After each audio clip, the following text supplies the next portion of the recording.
Hello Commanders and welcome to this video for Infinite Lagrange. Today we are taking a look at Blockade. It is required sometimes in missions and it's also great to farm some XP. Perfect example here. I do have a level 3 transport hub close to my base and sure I could attack it, but the problem if I attack these things, there are so many fleets coming out that I do have problems managing all of them.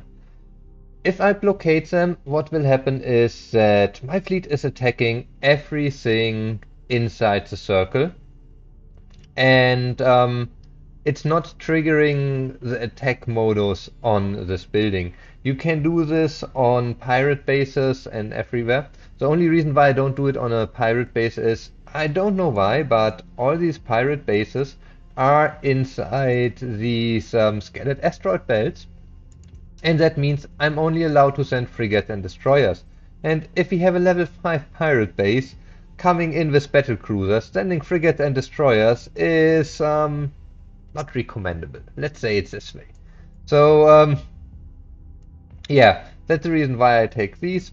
Unfortunately, this fleet at the moment is moving out, but I'll show you some tricks later there. One thing to note here is that like mining platforms, they do count as an operation area. So if you do a blockade inside a mining platform, that means it will take all this area as operation area, and everything that enters or try to get through your mining operation area will automatically get attacked. Only disadvantage there is you cannot extend the mining operation area with operations. You probably already noticed this. If I set an operation here, you see there's no indication of that it will connect with a mining area. When I set it here, these two operations, they will interconnect.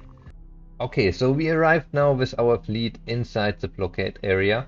And there's something I really like about blockades, and that's that you can extend the blockades, especially if you have some areas. See, usually here I do have, not at the moment, but many times I have like 3, 4, 5 pirates in a row here. Sure, they are too far apart from each other to get them all in one area, but you can always create another zone that connects to your blockade zone. And the moment you extend it to an area where an enemy is inside, your fleet will, get there. And it's so nice. This finally does not take 20 minutes to fly this distance. This is more or less an instant. So if you do this, it is really, really quick. And I do like this a lot. Okay, so the main reason why I love to do this or why I do this all the time is two things. First, to get more microchip modules that I can rank up, because like some of my ships, you can only rank them up to level 30, and that's the max.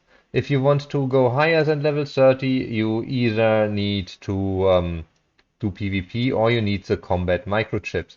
And every pirate you kill or every enemy fleet you kill will have the chance to give you additional loot. Like when you click on the fleet here, you can click on this loot box and there you will then see it will show you that you get, in this case, like one medium-sized combat ship and one small-sized combat ship for cruisers.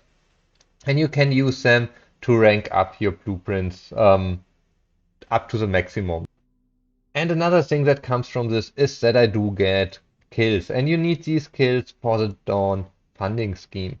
As you can see, I have 900 kills. Yesterday I was around 700 kills. Today I already made over 200. So I just leave these at lower level enemies that I can kill easily overnight without that it kills my fleet, and get more points for this kind of, I don't know if it's an event or if it will be available all the time, but therefore I do get these chests faster with a chance of getting better loot. Let's see if I got lucky here. Unfortunately not. I do only have one Corvette, and that's exactly this one, the CV11003. Generic one, not really very good. And I have to see, I don't think there are variants of it. Let's see if we click on it. No, there's no variant of it, so I can either choose tech points or research points. If you have like a battle cruiser or a high ship where you really need a lot of tech points, it might make sense to use the tech points. But for something like this Corvette, I would not recommend to take the tech points. I would use the research points. As soon as you get 15 research points, you get a chest with a 100% chance to drop a blueprint. So that's where I go for that. I already have 8 now, 7 more, and I can get another blueprint. Okay, so here we are back. I just had it run now a little bit of time, and as you can see, 1 hour ago we had the first fight. We killed all the enemy ships, and we didn't lose anything. And that's how you should set up your fleet when you use these kind of blockade operations. From time to time you will have to check because sometimes you will lose some HP. Luckily the AI is not so clever and in the next fight will immediately target the lowest HP one. So very likely they will target another one. Anyhow, if you are there, what you can do is either you go to view, then to the retreat, and you select the ship that is damaged and retreat it. The other option is if you have repair modules with you, you have to click on hold. Unfortunately, I didn't pack any repair modules, but you can click on hold and then you can go to the ship view and repair your ships. I did also hopefully get, let's see, we have some missions here.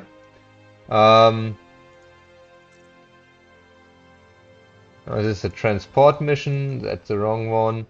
From time to time you will get the blockade missions, and all you have to do then is send your fleet to the blockade area and let it blockade there for 1 hour.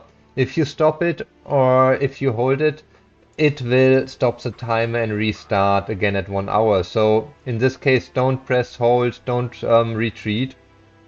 If some of your ships are damaged, go to view, as I just said, go to the retreat button, select the ships with a low HP, so if this is the lowest HP, just click retreat and confirm it. Then this ship will fly back to your base, as we can see here, but the rest of your fleet continues doing the blockade.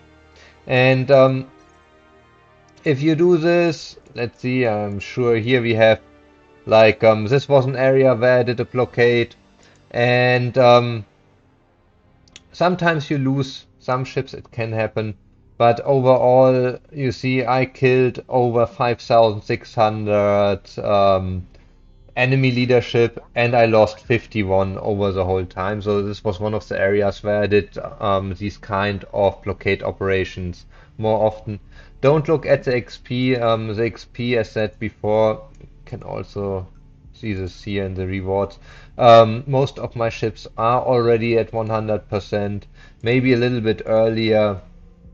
There were still some that could get XP. I do this in this case mainly to get combat chips, the combat microchips, because these you can use later to upgrade all of your blueprints when they hit level 30. I did this like with my Callisto. I leveled it to level 30 with pirates, and after this I just used the micro combat chips.